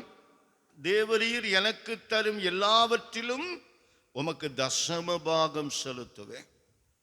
யாக்கோபு தான் ஆராதிக்கிற தேவன், தன்னுடைய பிதாக்களின் தேவன், சர்வ வல்லமையுள்ள தேவனாகிய யெகோவாவை கண்டுகொண்ட நாள், அவருடைய வெளிப்பாடை கண்டுகொண்டே அவரை தன்னுடைய சொந்த இரட்சகராக ஏற்றுக்கொண்டே அவருக்கு தன்னை ஒப்பு கொடுத்து தன்னுடைய விசுவாச பயணத்தை ஆரம்பித்த நாள். அதுதான் பெத்தேலின் அனுபவம். இந்த அனுபவம் ஒவ்வொரு விசுவாசிகளுக்கு வேண்டாம். ஆண்டவரை படித்திருக்கிறேன், கேட்டிருக்கிறேன், அவர் பேசினார், இவர் பேசினார்ல. ஆண்டவரை உங்களுடைய சொந்த இரட்சகராக ஏற்றுக்கொண்ட அனுபவம் உங்களுக்கு இருக்கிறதா? இல்லாவிட்டால் அந்த அனுபவம் உங்களுக்கு தேவை. பெத்தேலின் அனுபவம் இல்லாமல் விசுவாச வாழ்க்கையில ஒரு அடி கூட நாம முன்னேற முடியாது. பெத்தேலின் அனுபவம் வேண்டும். நாம் ஆராதிக்கிற தேவன் யார்? அவரை சொந்த இரட்சகராக ஏற்றுக்கொண்டு அவருக்கு நம்முடைய வாழ்க்கையை ஒப்பு கொடுக்கிற ஒரு நாள் இருக்கிறதே, அந்த நாளிலிருந்து தான் உண்மையான விசுவாச பயணத்தை நாம் தொடங்க முடியும். ஆண்டவர் வசனத்தின் மூலம் தம்மை நமக்கு வெளிப்படுத்தி கொண்டே இருக்கிறார். யாக்கோபு போய்விட்டார். பெத்தேலின் அனுபவம் முடிந்து அவர் மாமனாருடைய வீட்டில் போய் 20 ஆண்டுகள் கழித்து திரும்ப வருகிறார். அதுபோது அவருக்கு இன்னொரு அனுபவத்தை தேவன் கொடுக்கிறார். அது பெனியேலின் அனுபவம். அந்த பெனியேலின் அனுபவம் என்ன? ஆதியாகமம் 32ஆம் அதிகாரம் 11வது வசனம். இங்கு என்ன நடக்கிறது? யாக்கோபின் சகோதரனாகிய ஏசா 400 பேரோடு யாக்கோபை சந்திக்க வருகிறார் என்று யாக்கோபுக்கு செய்தி வருகிறது. யாக்கோபு பயந்தா, 20 வருஷம் கழித்து என் சகோதரன் 400 பேரோடு என்னை சந்திக்க வருகிறான்னா நிச்சயமா என்னை கொண்டு போடுவான், இனிமே அவனுக்கு நான் தப்ப முடியாது என்று ஏசாவுக்கு பயந்து அவன் ஏசாவின் கையில விழுகிறதுக்கு முன்னால கர்த்தருடைய கையில விழுந்தான். யாக்கோபு தேவனோடு போராடினான். ஓசியாவின் புஸ்தகம் 12ஆம் அதிகாரம் 4வது வசனம் இப்படி சொல்லுகிறது, அவன் தூதனோடு போராடி மேற்கொண்டான், அழுது அவரை நோக்கி கெஞ்சினான். யாக்கோபு தேவனோடு போராடினான் என்றான். அவனுடைய மாம்ச பலத்தை வைத்து ஆண்டவரோடு போராடி ஆண்டவரை கீழே வீழ்த்தினான் என்றல்ல, அவர் குழந்தை தன்னுடைய தகப்பனுடைய காலை பிடிச்சு கெஞ்சி அழுவது போல அந்த ஆண்டவருடைய பாதங்களில் விழுந்து கெஞ்சி கெஞ்சி அழுதான். ஆண்டவரே என்னை காப்பாற்றும் ஐயா, ஆண்டவரே என்னை தப்புவியும் ஐயா, ஆண்டவரே என் சகோதரன் கையிலிருந்து என்னை விடுவியும் ஐயா, என்னை எதிர்ப்பதற்கு அவன் வருகிறான், என்னால ஓட முடியாதே, என் மனைவி பிள்ளைகளுடைய எதிர்காலம் என்ன ஆகும், என்னுடைய எதிர்காலம் என்ன ஆகும் என்று தேவனுடைய சமூகத்திலே பெத்தேலிலே யாக்கோபு அழுதான், கெஞ்சினான், கதறினான். வேதம் சொல்லுகிறது அவன் தேவனுடைய சமூகத்தில் ஜெபித்த ஜெப அனுபவம் ஆண்டவரை மேற்கொண்டா. தேவனாகிய கர்த்தர் அவனை ஆசீர்வதித்தார். பெனியேலின் அனுபவம் ஆண்டவரை முகமுகமா போராடி ஆண்டவருடைய ஆசீர்வாதத்தை வாக்கு தத்தத்தை சொந்தமாக்கி கொள்ளுகிற அனுபவம். ஆண்டவரே நீர் எனக்கு இதை செய்தீரே, நீர் இது எனக்கு சொன்னீரே, நிறைவேற்றி தாரும். நான் உன் பிள்ளை அல்லவா, நான் உன்னுடைய மகன் அல்லவா, நான் உன்னுடைய மகள் அல்லவா. எனக்கு இந்த சம்பவம் வரும்போது பேனாயும் சாஸ்திரியார் உங்களுக்கு தெரியும், கேள்விப்பட்டிருப்பீங்க. அருமையான ஒரு தேவ மனிதன். அவர் அந்த சரபோஜி மன்னனுடைய ஆஸ்தான கவிஞனாக இருக்கும்போது அவரை வீட்டிலிருந்து பல்லக்கில் ஏற்றி சரபோஜி மன்னனுடைய அரண்மனைக்கு தினமும் எடுத்து போய்விட்டு திரும்ப கொண்டு வந்து விடுவாங்க. அந்த பல்லக்கு உங்களுக்கு தெரியும், 4 பேர் தூக்குவாங்க. அந்த பல்லக்கு மேலே கூண்டு மாதிரி போட்டிருக்கோம், அதுக்குள்ளால இவர் உட்கார்ந்துருப்பாரு, 4 பேர் தோளை சுமந்து கொண்டு போவாங்க. காட்டு பகுதி வழியாக ஒரு நாள் போய்கொண்டிருக்கும் போது திடீரென்று சொல்லி 4 பேரும் இந்த பல்லக்கு கீழே வைத்து கொண்டே ஏதோ செய்கிறது போல இவருக்கு தெரிந்தது. இவர் பேசாம ஜெபித்து கொண்டே இருக்கிறார்.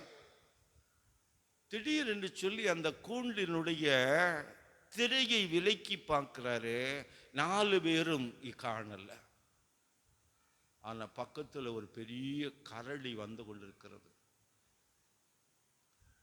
அப்பதான் இவருக்கு தெரிந்தது இந்த காட்டுல ஒரு கரடி வந்திருக்கிறது. உடனே இவர்கள் உயிர் தப்புவதற்காக அந்த என்ன நடுவழியில வைத்து இறக்கி விட்டு அவங்க தப்பிட்டாங்க, போயிட்டாங்க. இவருக்கு இறங்கி ஓடவும் முடியாது, இந்த கரடியிலிருந்து தப்புவதற்கான வழியும் தெரியல. இப்போ சாஸ்திரியார் பல்லக்கில் இருந்து மனசால ஒரு பாட்டை பாடுகிறாரு. என்ன பாட்டு தெரியுமா? ஆறும் துணை இல்லையே எனக்கு ஆதியான் திருப்பாலா, உமது 5 காயத்தில் அடைக்கலம் தந்து ஆளுவாய் இயேசுநாதா. அதுல ஒரு சரணம் வரும் பாருங்க, கள்ளனாயினும் வெள்ளனாயினும் பிள்ளை நானுமக்கல்லவோ, கர்த்தனே வலப்பக்கமேயின கள்வனுக்கு ஆறுதல் தந்தாயே. ஆண்டவரே, நான் ஒரு கள்ளனா இருக்கட்டும் வெள்ளனா இருக்கட்டும், உன் பிள்ளை இல்லையா, என்னை கைவிட்டுறாதையும். உன் வலது பக்கத்தில் இருந்த கள்வன் எவ்வளவு மோசமான கள்ளனா இருந்தா அவனுக்கு கூட நீங்க ஆறுதல் கொடுத்தீங்களே, வாழ்வு கொடுத்தீங்களே, எனக்கு வாழ்வு தாரும் என்று ஜெபம் பண்ணாரா? அப்படி கண்ணை மூடி இவர் பாடிக்கொண்டே இருந்தா, பாட்டு பாடி முடித்து அந்த கூண்டை திறந்து அந்த திரையை விலக்கி பார்க்குறாரு. அந்த கரடி 3 தடவை இந்த பல்லக்கை சுற்றி விட்டு அப்படியே வந்த வழியில போய்விட்டது. நான் இதை ஏன் சொல்லணுன்றா, இந்த ஜெப அனுபவம் இருக்கு பாருங்க. ஆண்டவருடைய சமூகத்தில் விழுந்து விடுவது, ஆண்டவரை கெஞ்சி அவருடைய பாதத்தில் ஒப்பு கொடுத்து விட்டு பாருங்க. கர்த்தர் நமக்கு நம்முடைய ஆசீர்வாதங்களை தருவா. நம்முடைய பிரச்சனைகளிலிருந்து விடுவிப்ப. அந்த கொரோனா பெருந்தொற்று காலத்தில் அங்கே ஓடுகிறது, யாரை பார்க்கறது? ஆண்டவருடைய பாதத்தில் விழணும், ஆண்டவருடைய சமூகத்தில் விழணும். இதுதான் பெனியேலின் அனுபவம். தேவனோடு போராடுகிற அனுபவம் உங்களுக்கு வேண்டும். ஆண்டவரே, என் சபையை காப்பாற்றும், என் குடும்பத்தை காப்பாற்றும், என் தேசத்தை காப்பாற்றும். திறப்பின் வாசலில் நின்று செபிக்கிற, போராடி செபிக்கிற தேவ பிள்ளைகளை தேவன் தேடுகிறார். பெத்தேலின் அனுபவமும் பெனியேலின் அனுபவமும் யாக்கோபை பூரண விசுவாச அனுபவத்துக்கு நடத்தினது. அதுக்கு பிறகு என்ன, பெத்தேலிற்கு போவோம் வாருங்கள் என்று சொல்கிறார். ஒரு சம்பவம் நடக்கிறது பாருங்க. ஆதியாகமம் 33ஆம் அதிகாரம் 17வது வசனம். யாக்கோபு சுக்கோத்துக்கு பிரயாணம் பண்ணி தனக்கொரு வீடு கட்டி தன் மிருக ஜீவன்களுக்கு கொட்டாரங்களை போட்டால் அதனாலே அந்த ஸ்தலத்துக்கு சுக்கோத் என்று பெயரிட்டான். யாக்கோபு பத்தானாராமிலிருந்து வந்தபின் கானான் தேசத்தில் இருக்கிற சாலேம் என்னும் சீகேமுடைய பட்டணங்களுக்கு அருகே சென்று பட்டணத்துக்கு எதிரே கூடாரம் போட்டான். இந்த பெத்தேலின் அனுபவம், பெலியேலின் அனுபவம் யாக்கோபை முழுமைப்படுத்தி இருக்கிறது பாருங்க. அந்த யாக்கோபுக்கு ஒரு சறுக்கல் வந்தது. பெனியேலுக்கு வந்த பிறகு யாக்கோபனுடைய பிரச்சனை எல்லாம் தீர்ந்து விட்டது. தன் சகோதரனோடு உள்ள அந்த பகமை தீர்ந்து போனது, சகோதரனை பற்றிய பயம் தீர்ந்து போனது. இப்போ இவன் என்ன செய்திருக்கணும்? பெத்தேலுக்கு போயிருக்கணும். எந்த இடத்திலே ஆண்டவரை முகமுகமாக தரிசித்து அந்த ஆண்டவருக்கு முன்னால தன்னை ஒப்பு கொடுத்து பொருத்தனை பண்ணினானோ அந்த இடத்துக்கு யாக்கோபு போகாமல் சுக்கோத்துக்கு போனான். சுக்கோத் என்றால் என்ன? சுக்கோத் என்பது கூடாரங்களின் தேசம், கூடாரங்களின் இடம். இதுவரையிலும் யாக்கோபு கூடார வாசியாய் மாறி இருந்தான். இப்போ அவன் கொட்டார வாசியாய் மாறி போனான். எந்த இடத்திலே தேவனை கண்டு அந்த தேவனை ஆராதிப்பேன் என்று வாக்கு பண்ணினானோ அந்த தேவனை மறந்து விட்டு உலக சிற்றின்பங்களில மாயையான சமாதானத்தில் அவன் போய் கழிக்க ஆரம்பித்தான். இதுதான் ஒரு விசுவாசினுடைய வாழ்க்கையில் ஏற்படுகிற மிகப்பெரிய சோதனை, சறுக்கல். நாம் கஷ்டப்படும் போது, வறுமையில் இருக்கும்போது, நம்முடைய குடும்பத்தை நடத்துவதற்கு பலனில்லாது இருக்கும்போது தேவ சமூகத்தில் விழுந்து அழுதான், உபவாசித்தான், ஜபித்தான், கூடினான், ஆராதித்தான். நமக்கு எல்லா வசதியும் பெற்ற பிறகு கர்த்தரை ஆராதிக்கிற நேரம் நமக்கு இல்லை. டிவி பார்க்குற நேரம், செல்போனில் பேசுகிற நேரம், வெப்சைட்டுக்குள்ளால போய் பார்க்குற நேரம், அந்த நேரத்துக்கு நேரம் போதுமானதாக இருக்கிறதே. ஜபிக்கிற நேரம் இல்லை, வேதம் வாசிக்கிறதற்கு நேரம் இல்லை. என் அன்புக்குரியவர்களே, அநேகருக்கு தேவனுடைய ஆலயத்திலே வந்து தேவனை ஆராதிப்பதற்கு கூட நேரம் இல்லை. 1 மணி நேரத்துக்கு மேல ஆராதனை நீண்டு விட்டால் சொல்லலாம், என்ன பாஸ்டரை இழுத்துட்டாரு, அறுத்துட்டாரு. இந்த பாஸ்டர் இப்படித்தான் மணிக்கணக்கில் பேசி அறுத்துருவார். எங்களுக்கு 3 பாஸ்டர் உண்டு. கேட்பாங்க, இன்னைக்கு எந்த பாஸ்டர் பிரசங்கம்? அந்த பாஸ்டர். அப்படின்னா இன்னைக்கு நான் வரல. ஏன்னா பொறுமை இல்லை. 3 மணி நேரம் ஒரு திரைப்படத்தை பார்க்கிறதுக்கு நேரம் இருக்கிறது. கிரிக்கெட் மேட்சை 4 மணி நேரம் பார்க்கிறதுக்கு மனம் இருக்கிறது. அந்த 1/2 மணி நேரத்துக்கு மேல ஒரு 1/2 மணி நேரம் தேவனுடைய பாதத்தில் அமர்ந்து கர்த்தருடைய வேதத்தை கற்றுக்கொள்ளனா பொறுமை இல்லை. இதுதான் சுக்கோத்தின் அனுபவம். நீ பாருங்க, இவன் சாலேம் என்றால் சமாதானம். இவன் எருசலேமில் உள்ள தேவ சமாதானத்துக்கு பதிலாக கானான் தேசத்தில் உள்ள அந்நிய தேவர்களின் மத்தியில் இருந்த சமாதானத்துக்கு போனான்.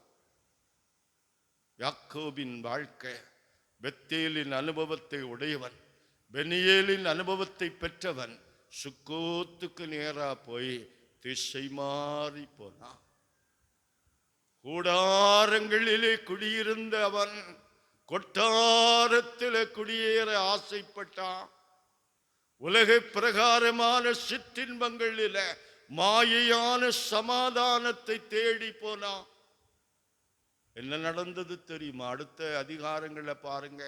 அவருடைய ஒரே மகள், செல்ல மகள் தீனாள் சீகேமின் கையில சிக்கி சின்ன பின்னமானாள்.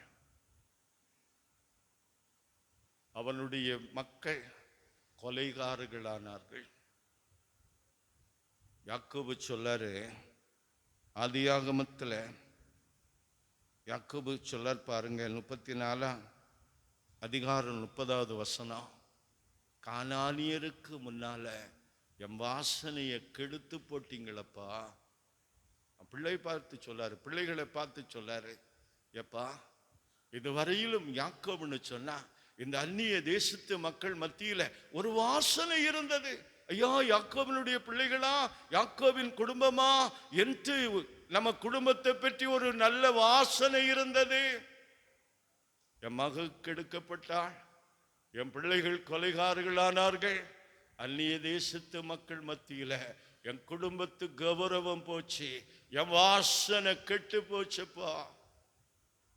மாத்திரமல்ல, இரவோடு இரவாக யாக்கோபு ஓடி ஒழிக்க வேண்டியதாயிற்று. இந்த இடம் உங்களுக்கு இருக்கிறதா?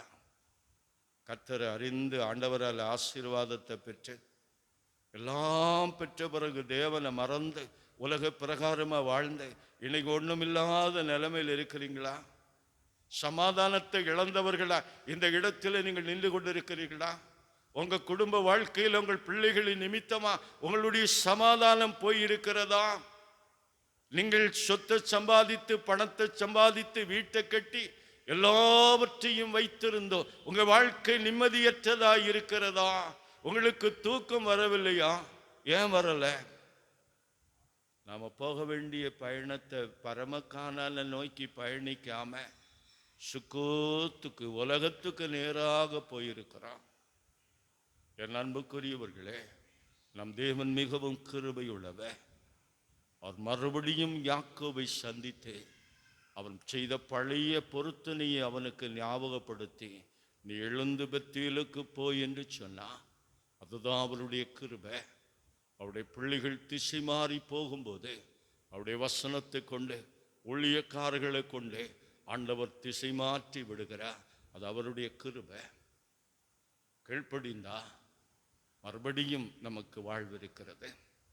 யாக்கோபு அந்த இடத்திலே மறுபடியும் எழுந்தா. மறுபடியும் தேவன் சொன்னபடி பெத்தேலுக்கு எழுந்து போனா. அவருடைய ஆவிக்குரிய வாழ்க்கையை திரும்ப கட்டி எழுப்பினா. ஆண்டவர்களுடைய சமூகத்தில் அவன் ஒரு கோத்திர பிதாவாக, அவன் சந்ததிகளை தேவன் தெரிந்தெடுத்து பயன்படுத்துகிற ஆசீர்வாத பாத்திரங்களாய் அவன் மாறினான். இன்றைக்கு ராத்திரி என் அன்புக்குரியவர்களே, இந்த சங்க பண்டிகை தினத்தில் ஒருவேளை ஆண்டவரை விட்டு விலகி போன நிலைமையில நீங்கள் வந்திருக்கலாம். வாலிப பிள்ளைகள், எல்லா வசதியும் எங்களுக்கு இருக்கிறது என்று நினைத்து ஆண்டவருடைய வசனத்தை விட்டு, ஜெப பாரத்தை விட்டு, தேவனோடு உள்ள ஐக்கியத்தை விட்டு நீங்கள் விலகி போனவர்களாயிருக்கலாம். இந்த ராத்திரியில் ஆண்டவர் சொல்ல, நீ மறுபடியும் எழுந்து பெத்தேலுக்கு போ. எந்த இடத்துல நீ என்னை கண்டு கொண்டாயோ, எந்த இடத்துல நான் உன்னோடு பேசினேனோ, எந்த இடத்துல நீ எனக்கு உன்னை ஒப்பு கொடுத்தாயோ, எந்த இடத்துல நீ என்னோடு போராடினாயோ, எந்த இடத்திலே நான் உன்னை ஆசீர்வதித்தேனோ அந்த பலிபீடத்துக்கு திரும்பி போ. உலகத்துக்கு நேராய் போனது போதும், உலகத்தின் மாயைகளுக்கு நேராய் போனது போதும். இந்த ராத்திரியிலே நீ பெத்தேலுக்கு எழுந்து போ. அங்கே நான் உனக்காய் காத்திருக்கிறேன். நம்ம மனம் திரும்பி மறுபடியும் இந்த பொருத்தனையை செய்வோம் என்றால் நமக்கு மறுவாழ்வு காத்திருக்கிறது. என்ன செய்யணும் தெரியுமா? இந்த ஆதியாகமம் 35ஆம் அதிகாரம் அந்த 3வது வசனம் 4வது வசனம் பாருங்க. அவன் என்ன செய்தான் தெரியுமா? தங்கள் கைகளில் இருந்த அந்நிய தெய்வங்களையும் காதணியும் யாக்கோபினிடத்தில் கொடுத்தார்கள். யாக்கோபு சீகேம் ஊரருகே இருந்த கர்வாலி மரத்துக்கு கீழே புதைத்து போட்டார். அவங்க பிள்ளைகளுக்கு கையில் இருக்கிற அந்நிய தெய்வங்கள், ஆண்டவரை தேடாதபடிக்கு அவர்களை தடுக்கிற அந்நிய காரியங்கள், ஆண்டவருக்கு விரோதமான பாவ பழக்க வழக்கங்களை எடுத்து கர்வாலி மரத்துக்கு கீழே புதைத்து போடுங்கள். ஆண்டவரே, இந்த பாவத்துக்கு நேராக என்னை வழிநடத்துகிற இந்த பழக்கம் எனக்கு தேவையில்லை. இந்த பாவ பழக்கத்தை விட்டு நான் விலகுகிறேன். பாவத்தை விட்டு பகிரங்கமாக மனம் திரும்பி வெளியே வருவோமானா நம்ம ஏற்று மறுபடியும் வாழ்வு கொடுக்க இயேசு ஆயத்தமா இருக்கிற. வெளிப்படுத்தின விசேஷம் சொல்லுதே, உன்னை பற்றி எனக்கு ஒரு குறை உண்டு. எபேசு திருச்சபே, நீ நல்ல சபைதான், நீ ஆண்டவருக்காய் பொறுமை காத்தா, நிக்கோலோய மதஸ்தவரை நீ வருத்தா, நீ ஆண்டவருக்காக பெரிய காரியத்தை செய்தாய். ஆனால் உன்னை பற்றி எனக்கு ஒரு குறைவு இருக்கிறது. நீ ஆதியில் கொண்டிருந்த தேவனுடைய அன்பை விட்டு விலகினாய் என்று உன்னை பற்றி எனக்கு ஒரு குறைவு இருக்கிறது. என் அன்புக்குரியவர்களே, இந்த ராத்திரி வேளையில் ஆண்டவரோடு உள்ள உறவு, நமக்கும் ஆண்டவருக்கும் இடையில் இருக்கிற உறவு செம்மையானதா இருக்கிறதா? 10-20 வருஷத்துக்கு முன்னால ஆண்டவருடைய சமூகத்தில் முழங்கால் படியிட்ட போது என் உள்ளம் உடைஞ்சுது. இப்போ என்னுடைய உள்ளம் உடைஞ்சு ஜெபிக்க முடியுதா? நான் வேதத்தை வாசிக்க தொடங்கினா மணிக்கணக்கா வேதத்தை எடுத்து வாசித்து ஜெபித்தேன், ஆண்டவரை துதித்தேன். கர்த்தருடைய ஊழியங்கள் என்ற வாஞ்சையோடு வந்த 2வது மணி அடிப்பதற்கு முன்னால் ஆலயத்தை வாஞ்சித்தேன். இன்னைக்கு என்னால் அப்படி வர முடிகிறதா? நான் எங்க விழுந்தேன் என்பதை பார்த்து இந்த ராத்திரியில மனம் திரும்பும்படி தேவன் அழைக்கிறார். எழுந்து பெத்தேலுக்கு போவோம் வாருங்கள் அன்புக்குரியவர்களே.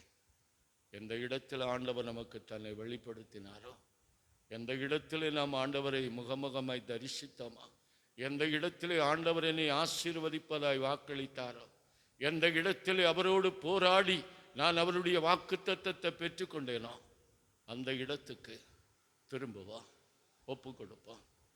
அதான் உண்மையான சங்க நாளாக, சங்க பண்டிகையாக தேவன் எதிர்பார்க்கிற நன்றியாக இருக்கும். அதற்கு உங்களை ஆண்டவர் வழிநடத்துவாராக. ஆமென். கர்த்தர் உங்களை ஆசீர்வதிப்பாராக. ஆமென்.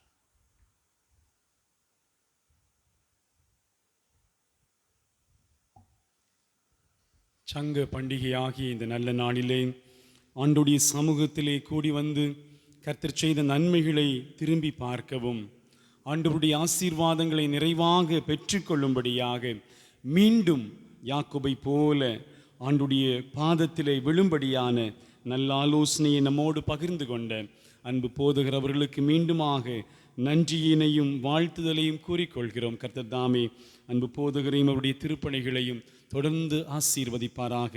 யாக்கோபை போல இன்றும் ஆண்டுடைய கரத்தில் நம்மை அர்ப்பணிக்கும் வண்ணமாக கீர்த்தனையிலே 286வது பாடலை இணைந்து பாடுவோம்.